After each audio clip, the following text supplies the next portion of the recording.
Merci d'être en notre compagnie sur SCC Impulse. On parle ensemble IT, on parle évidemment des grandes tendances IT Horizon 2025 et pour cela nous avons les plus grands acteurs du milieu qui sont en notre compagnie. Aujourd'hui nous sommes avec NetApp et Philippe Charpentier. Bonjour. Bonjour. Merci d'être avec nous. Vous êtes directeur technique chez NetApp France. C'est bien ça. C'est bien ça. On parle donc de l'IT Horizon 2025, voire même plus loin. Quel est le point de vue de NetApp sur cette question? Alors, déjà, d'ici 2025, il va y avoir pas mal de changements au niveau de la donnée. NetApp, c'est un spécialiste de la donnée et il y a une explosion native de la donnée partout.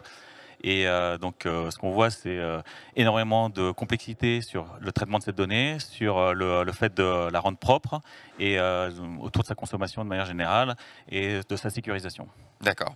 On est ensemble pour parler de redondance des données et protection anti-ransomware. On parle aussi de plateformes hautement disponibles pour le patrimoine de données clients, d'immuabilité des données. Je sais que vous travaillez en étroite collaboration avec SCC, NetApp, depuis pas mal de temps. Est-ce que vous avez peut-être une success story à nous raconter dans le partenariat? Alors, il y en a plein. Une parmi tant d'autres. Non. Alors déjà, ce qu'il faut savoir, c'est que chez SCC, il y a une équipe qui est dédiée à NetApp, Oui. qui est drivée par Philippe Elec. C'est une équipe fantastique avec énormément de compétences. Et du coup, on a énormément de dossiers en commun. Et alors, un sujet auquel je pense beaucoup, parce que c'est un sujet où le client nous a félicité à la fin sur l'exécution de SCC et de NetApp, c'est un sujet de redondance où donc le client a eu besoin de mettre en place un site de secours, et un site de disaster recovery, tel qu'on le dit, Ouais. et sur lequel on a pu exécuter très rapidement et fournir une solution clé en main, avec notamment une partie très importante qui était la partie immuabilité des données, à savoir que qui est souvent lié à des risques potentiels d'attaque ransomware, où l'idée c'est de pouvoir revenir en arrière très rapidement si des données sont changées par un ransomware. Et donc cette notion d'immuabilité, on appelle ça souvent du WORM, write once, read many, c'est des mécanismes qui sont natifs chez NetApp et qui permettent donc de pallier tout un ensemble de risques cyber, et voilà, sur lesquels on a pu exécuter très rapidement. Donc c'est un grand client financier commun. Donc on évoque une seule, mais il y en a plein d'autres, des belles histoires. Des belles histoires, avec des sujets dans le cloud, avec il y en a plein. C'est ça. Plein, ouais. Autre sujet très important, pas que dans le domaine de l'IT, mais dans l'entreprise de manière générale, la RSE, c'est un enjeu majeur. Oui. Qu'est-ce que vous mettez en place chez NetApp? Alors, il y a plusieurs niveaux avec lesquels on adresse ces problématiques. Déjà, NetApp en tant que société.